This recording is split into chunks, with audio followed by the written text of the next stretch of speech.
Queensland's peak real estate body has lashed out at proposed new laws to safeguard tenants affected by COVID-19, saying they'll leave landlords to foot unpaid rent bills. The REIQ wants a rent deferment system so property owners can recover lost income in the future. David Cullen Ward is bracing himself for tough times. He owns 2 properties in Brisbane and with loans against them, the rental income is vital.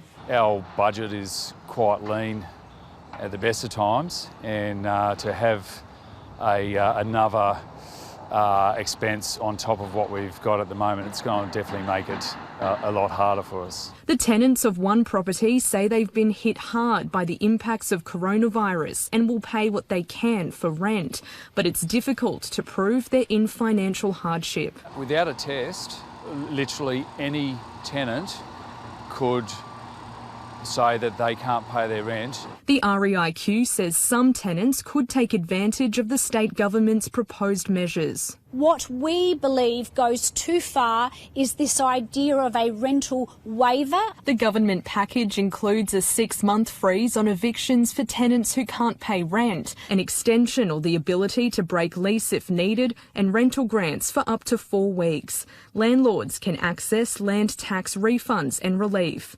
The REIQ is calling for a rental deferment system so landlords can at least recoup lost income. Once the tenant negotiates a rent reduction, that becomes the new rent and it will be permanent, and they will not have to repay any unpaid rent at a later date. Tenants Queensland says while many renters are doing it tough, it's expected they'll still pay. For the majority of people, with few exceptions, they will be getting some rent and they should be paying some rent. We're not saying that people shouldn't pay rent. The state government says if a tenant is in financial difficulty, property owners and renters should sit down and renegotiate a new rental agreement that is fair based on the renter's level of impact. It's difficult to understand how an owner or a property manager will be in a position to negotiate. The government has called on Centrelink to help provide proof of financial hardship.